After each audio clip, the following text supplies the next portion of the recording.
जिल्हा परिषद आणि पंचायत समितीच्या होवातल्या निवडणुकीच्या संदर्भात गेले महिनाभर 2 महिने मी प्रचार करत असताना आपणा सर्वांना भेटण्याचा, प्रत्यक्ष भेटण्याचा किंवा योग नसून आला, काहींना भेटण्याचा योग आला, परंतु अजून मी कुणाला चहा सुद्धा पाजला नाही, परंतु तुम्ही सर्वजण या ठिकाणी आलात म्हणून तुम्हाला प्रथमतः साष्टांग नमस्कार करतो।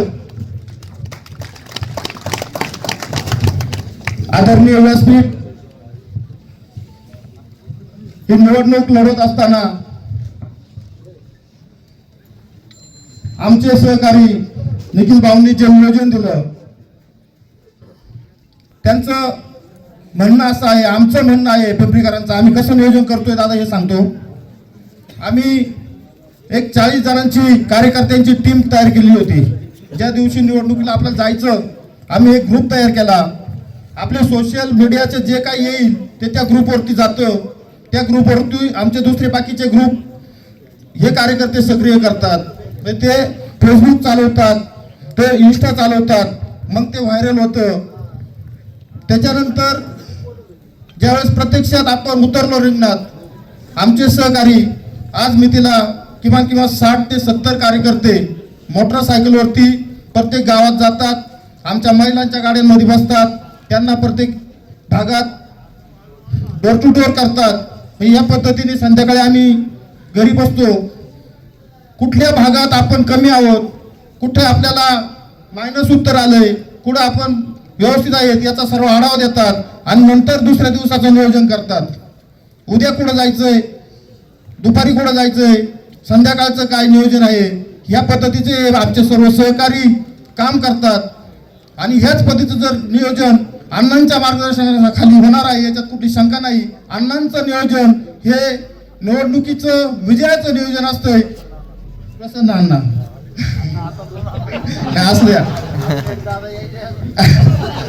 मी या ठिकाणी आवर्जून सांगतो नानांना, नाना मी तुम्हाला त्या दिवशी पण सांगितलं का काकड पट्टात माझा फार मित्र परिवार होता 90च्या सालात, आणि त्यावेळेस पंडित सलूनवाले यांच्या त्या सलूनमध्ये आमची बैठक व्यवस्था असायची, आणि मी तुमचा एक गुण त्यावेळेस ऐकून होतो का नाना त्या समोरच्या पारावर कट्ट्यावर बसायचे, आणि कोणी ग्रामपंचायत म्हणजे कुठला दाखला घेऊन आले तर नाना पहिलं ते वाचायचे नाहीत, त्याच्यावरती सही करायचे आणि मग ते वाचून घ्यायचे आणि तो दाखला त्याच्या ताब्यात द्यायचा। त्यांचा गुण अक्षरशः त्या काळापासून आमच्या डोक्यात आहे, म्हणजे समाजाचं काम कसं असावा तर ते नानांसारखं असावा। आता या ठिकाणी मी मगाशी आलो, मी सर्व ज्येष्ठांचे दर्शन घेत असताना काय आमच्या ज्येष्ठांनी सांगितलं का बाबा मला तुमचा हा गुण आवडला, परंतु हा गुण सुद्धा मी आदरणीय शरददादा सोनवणे यांच्याकडूनच घेतलेला आहे। असो मी या ठिकाणी तुम्हाला आवर्जून सांगतो, उद्याच्या होगातल्या निवडणुकीमध्ये आदरणीय मंगेश अण्णा काकडे आणि मी धनुष्य आणि सपनाताई शिंदे आम्ही तिघही जण या ठिकाणी धनुष्यबाणाच्या चिन्हावरती निवडणूक लढत असून आपण आमच्यासाठी येणारे 9 दिवस राष्ट्र कष्ट प्रयत्न करा आणि आपल्या प्रत्येक मतदारापर्यंत एक नाही तर 9 वेळा अजून पोहोचायचा प्रयत्न करा, आणि त्याचं उत्तर आपल्याला विजयात आम्हाला विजयात द्या। पुढील येणारा काळ आम्ही तुमच्या सुखदुःखात आणि आपल्या भागाच्या विकासासाठी कटिबद्ध राहू हेच या ठिकाणी सांगतो आणि थांबतो। जय हिंद, जय महाराष्ट्र।